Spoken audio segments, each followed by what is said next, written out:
Perkenalkan, saya Muhammad Yuan Setiawan, NPM saya 250810101060. Nah, pada kesempatan hari ini saya akan membahas tentang representasi integer. Apa sih representasi integer itu? Komputer itu cuma mengerti dua angka saja, yaitu 0 dan 1. Jadi semua angka kita masukkan seperti 3, 5, minus 10 itu harus diubah dulu ke bentuk biner. Nah, proses mengubah angka bisa menjadi biner. Biner itulah yang disebut dengan representasi integer. Nah, kalau angkanya positif, prosesnya gampang banget. Kita tinggal ubah angka desimal ke biner seperti biasa. Misalnya, angka 13 kalau diubah ke bentuk biner hasilnya 1101. Nah, jika bilangan negatif itu menarik di representasi integer ini karena komputer nggak bisa langsung nulis tanda minus. Jadi ada beberapa cara untuk nunjukin kalau angka itu adalah negatif. Nah, cara pertama yaitu adalah menggunakan sign and magnitude. Nah, di sini bit pertama dipakai sebagai tanda. Kalau 0 berarti itu positif, kalau 1 itu berarti negatif. Jadi misalnya ada angka minus 5, tinggal kasih angka 1 di depan, lalu tulis biner 5 itu. Jadi seperti 1 0 1 0 1. Nah, cara yang kedua yaitu namanya one complement. Nah, ini caranya cukup unik. Kita ambil biner angka positifnya, lalu kita balik seluruh bitnya. Contoh, 5 itu binernya adalah 0101. Kalau dibalik semua jadi 1010. Nah, itu pasti negatifnya. Dan cara yang ketiga yaitu adalah two complement atau dua complement. Nah, ini yang paling sering dipakai kepada komputer modern karena paling praktis. Caranya yaitu balik semua bit kayak tadi itu, lalu tambahkan angka 1 di belakangnya. Contoh angka 5. Angka 5 itu binernya 0101. Kalau dibalik itu jadi 1010. Jadi 0 itu diubah menjadi 1 dan 1 itu diubah menjadi 0. Nah, setelah itu tambah angka 1. Jadi yang awalnya 1010 itu menjadi 1011. Nah, di komputer 1011 itu kebaca sebagai minus 5. Mengapa representasi integer ini penting? Karena representasi ini penting karena menentukan seberapa besar angka yang disimpan komputer.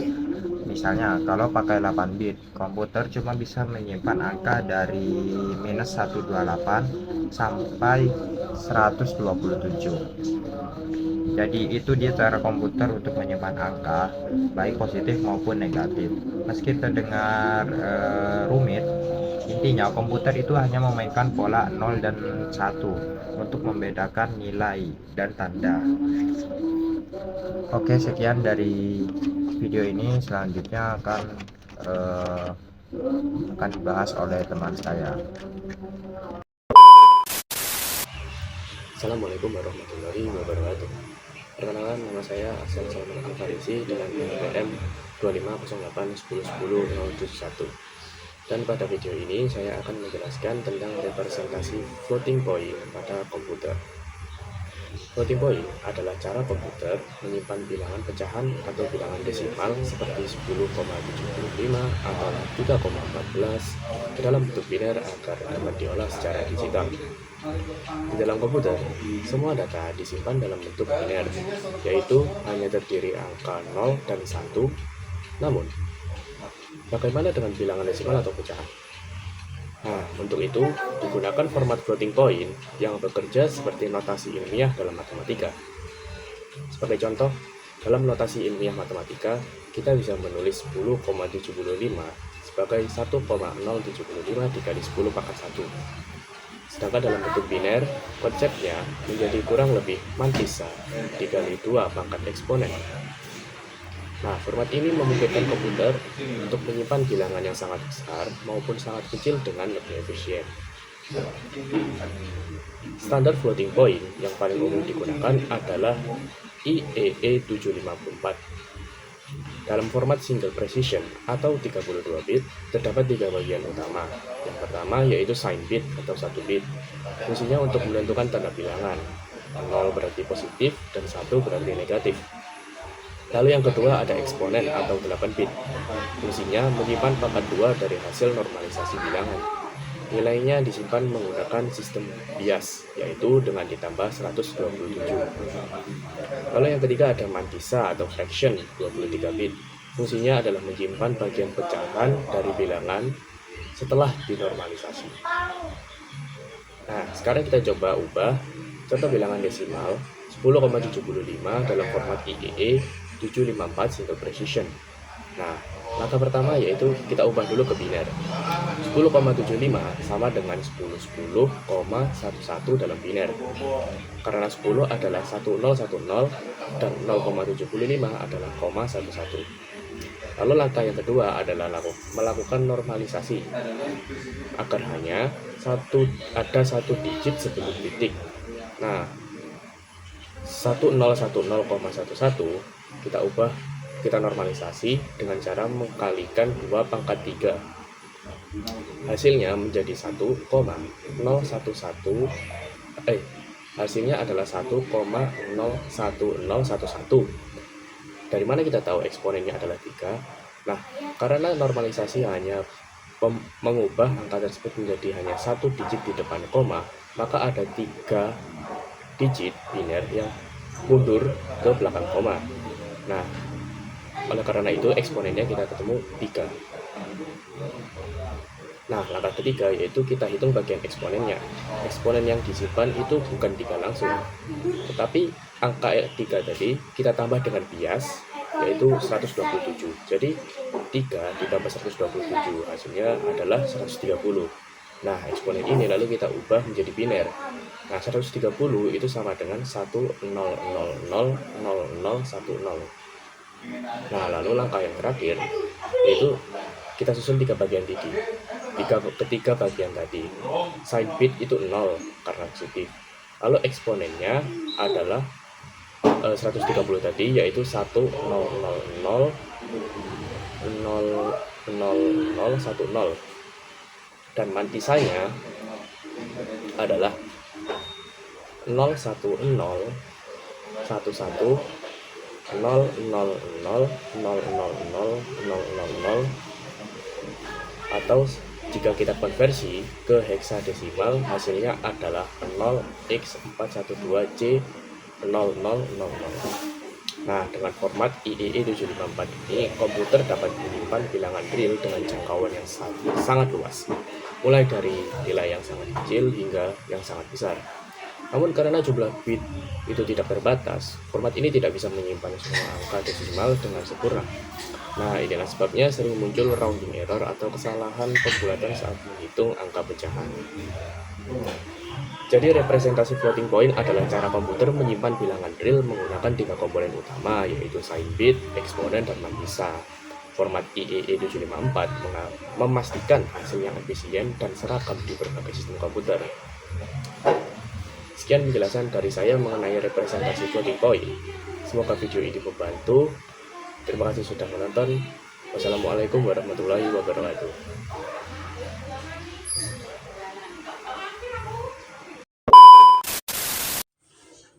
Perkenalkan, nama saya Asmad Hasanuddin Ubaidillah, bisa dipanggil Ubed dengan NPM 098. Baik, di sini saya akan menjelaskan. Pada kesempatan ini kita akan belajar tentang operasi aritmatika integer. Integer adalah bilangan bulat yang mencakup bilangan negatif, 0, dan bilangan positif. Di video ini kita akan membahas penjumlahan, pengurangan, perkalian, dan pembagian integer dengan cara yang mudah dipahami. Baik, yang pertama kita akan mengetahui apa itu integer atau bilangan bulat. Adalah bilangan yang tidak memiliki komponen desimal atau pecahan. Contohnya min 4, min 3, min 2, min 1, 0, 1, 2, 3, 4, dan seterusnya. Integer terdiri dari bilangan bulat negatif, bilangan 0, bilangan bulat positif. Integer biasanya digunakan pada garis bilangan yang memanjang dari negatif ke positif. Yang pertama kita akan membahas tentang penjumlahan integer. Aturan dasar penjumlahan ada 3.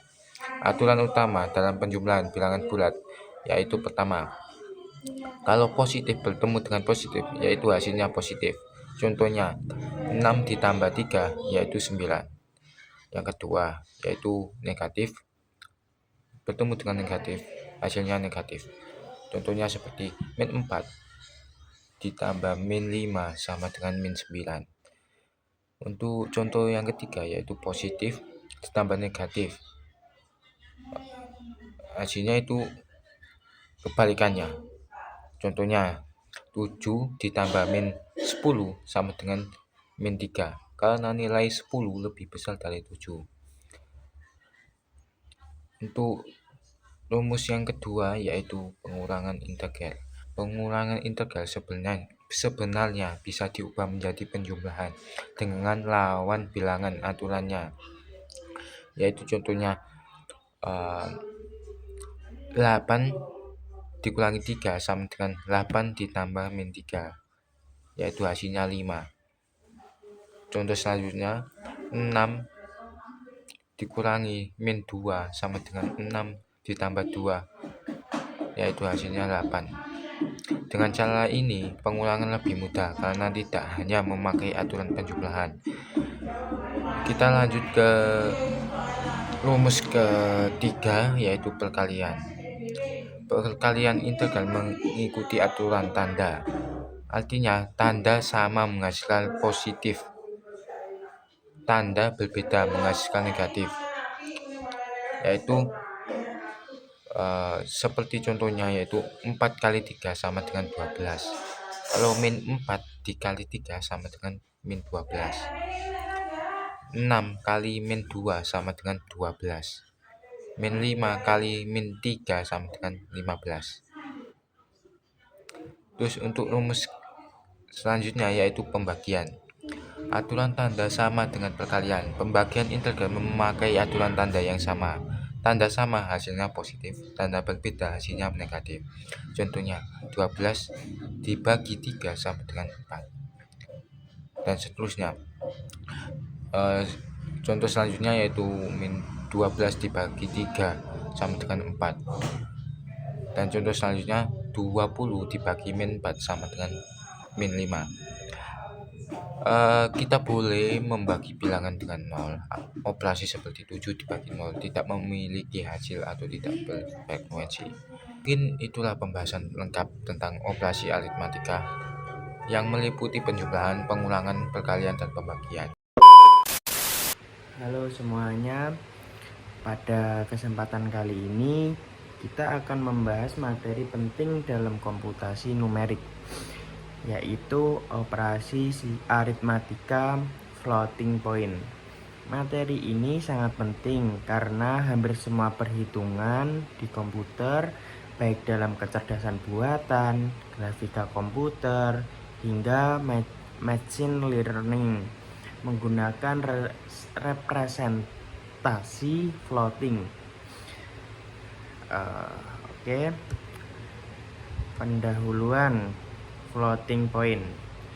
Sebelum masuk ke operasinya, mari kita pahami dulu konsep dasarnya. Floating point itu adalah cara komputer menyimpan bilangan real menggunakan format biner. Format paling umum mengikuti standar IEEE 754 yaitu single precision. Nah, itu 32 bit. Yang kedua itu double precision 65 bit.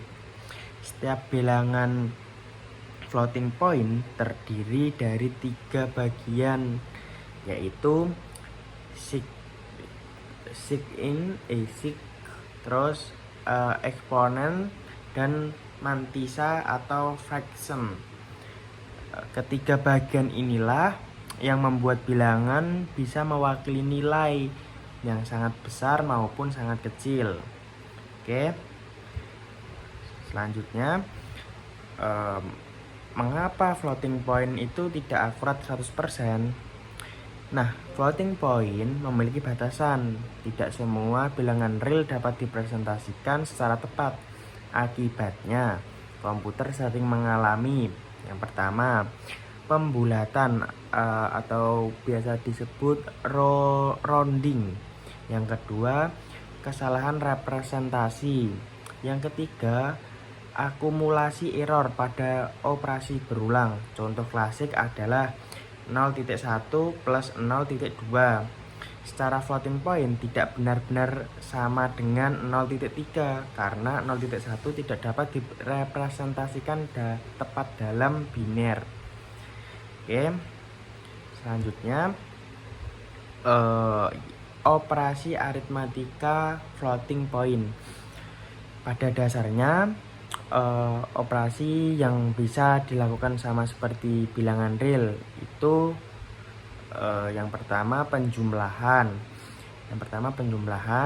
yang kedua pengurangan, yang ketiga perkalian, yang keempat pembagian, yang kelima itu akar kuadrat, yang terakhir yang keenam itu fused multiply at FMA, bisa disingkat FMA pada beberapa arsitektur modern.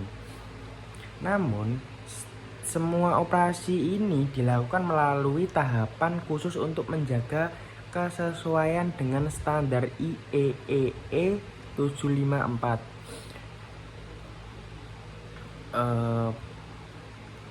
Selanjutnya, penjumlahan dan pengurangan floating point.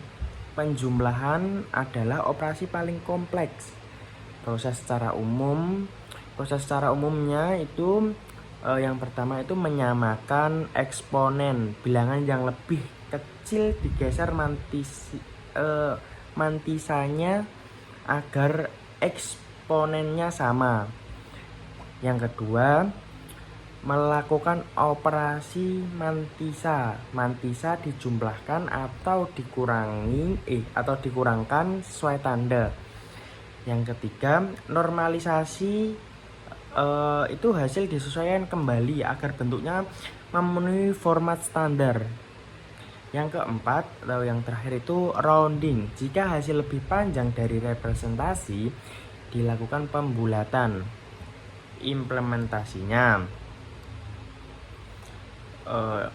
Implementasinya itu jika selisih eksponen dua angka sangat jauh, bilangan yang lebih kecil bisa hilang atau menjadi zero.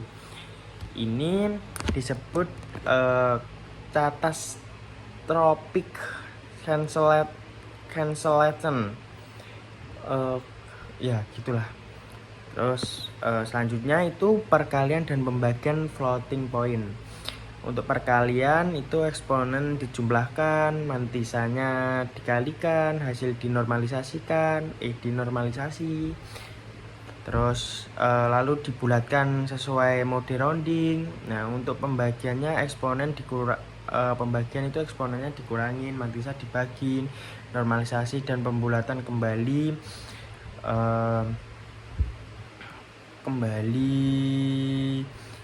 dilakukan. Terus operasi ini relatif lebih stabil dibandingkan penjumlahan, tetapi tetap menghasilkan error karena pembulatan.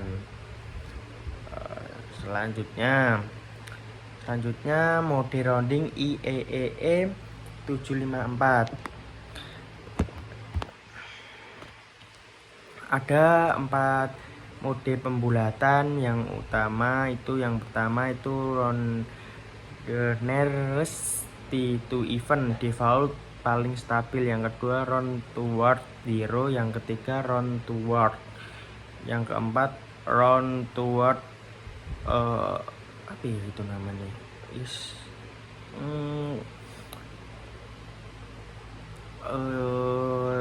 Tidak ada habisnya. Pemilihan mode mempengaruhi akurasi, terutama pada aplikasi ini ilmiah dan keuangan. Nah, jadi itu pemilihan mode mempengaruhi akurasi, terutama pada aplikasi ilmiah dan keuangan. Terus error dalam floating itu biasanya ada beberapa jenis error yang paling umum. Itu yang pertama rounding error, yang kedua overflow. Itu overflow itu angka yang terlalu besar. Yang ketiga itu underflow, angka terlalu kecil mendekati 0. Terus loss of significance itu eh, dua angka yang hampir sama dikurangkan. Nah, mahasiswa perlu menyadari bahwa kesalahan floating point bukan bug, tetapi konsekuensi matematis itu dari representasi yang terbatas. Nah, contoh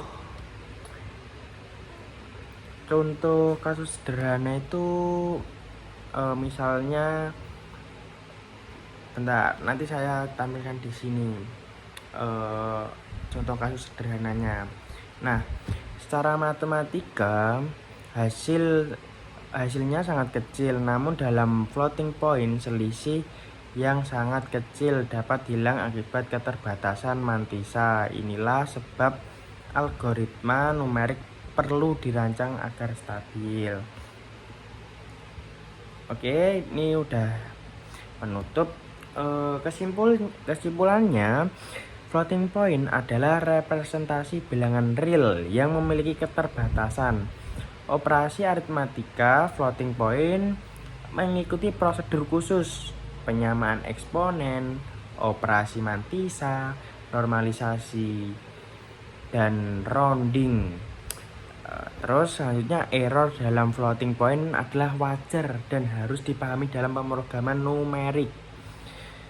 Dengan memahami konsep ini, kita dapat membuat program yang lebih aman, akurat, dan stabil. Sekian penjelasan materi hari ini.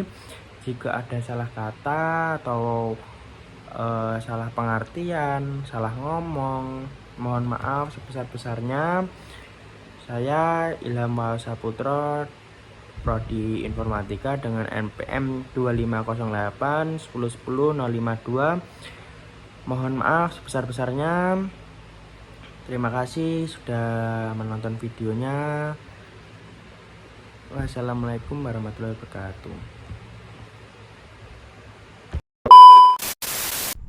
Halo, perkenalkan nama saya Abdul Aziz. Saya dari kelompok 2B dengan 3 digit NPM terakhir yaitu 089. Jadi di sini saya ingin menjelaskan mengenai materi Arithmetic Logic Unit yang merupakan jantung operasi komputasi. Di sini juga ada teman-temanku dari kelompok 2B yaitu Muhammad Yuan Setiawan dengan 3 digit NPM terakhir 060, Ahmad Hasanuddin Ubaidillah dengan 3 digit NPM terakhir 098. Lalu ada Axel Salman Al-Farisi dengan 3 digit NPM terakhir 071. Lalu ada Ilham Wahyu Saputro dengan 3 digit NPM terakhir 052, yang mana mereka akan menjelaskan mengenai materi yang lain. Apa itu ALU?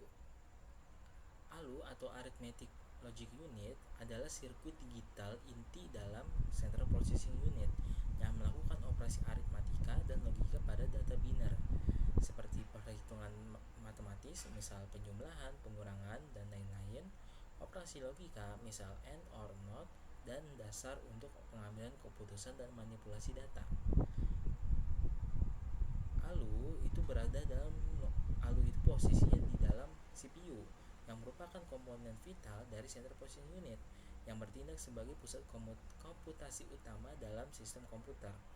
ALU itu arsitekturnya sangat signifikan dan efisien dan sangat krusial yang menentukan kecepatan dan kemampuan CPU dalam memproses instruksi dan data. Komponen dasar ALU itu ada 4. Pertama, unit aritmatika yang melakukan operasi hitungan dasar seperti penjumlahan, pengurangan, perkalian, dan pembagian. Ini adalah inti komputasi numerik. Kedua, ada register, yaitu penyimpanan berkecepatan tinggi yang menyimpan sementara operan, hasil perantara, dan informasi kontrol.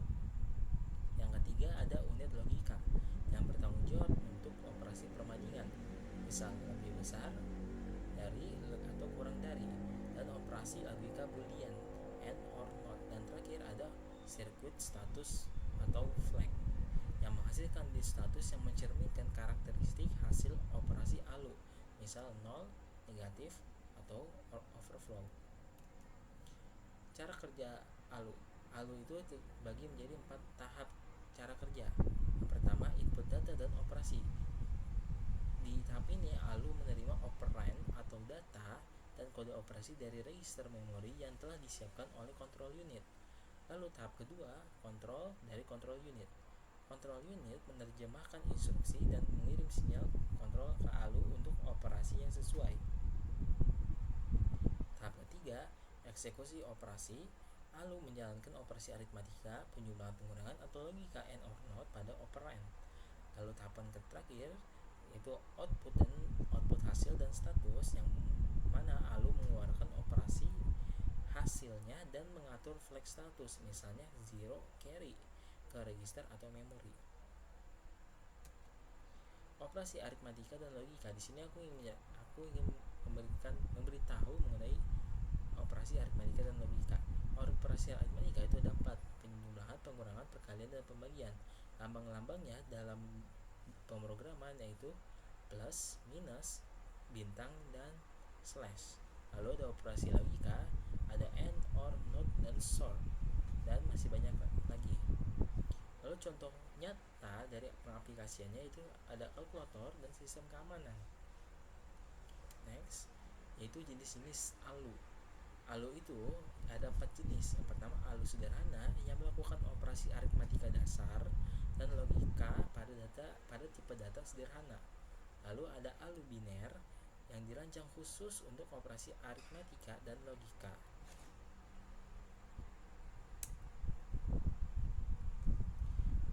Next, ada jenis-jenis ALU. ALU itu ada 4 jenis. Yang pertama, ada ALU sederhana yang melakukan operasi aritmatika dasar dan logika pada tipe data sederhana. Lalu yang kedua, ada ALU biner yang dirancang khusus untuk operasi aritmatika dan logika pada bilangan biner. Contoh termasuk half adder dan full adder untuk penjumlahan bit.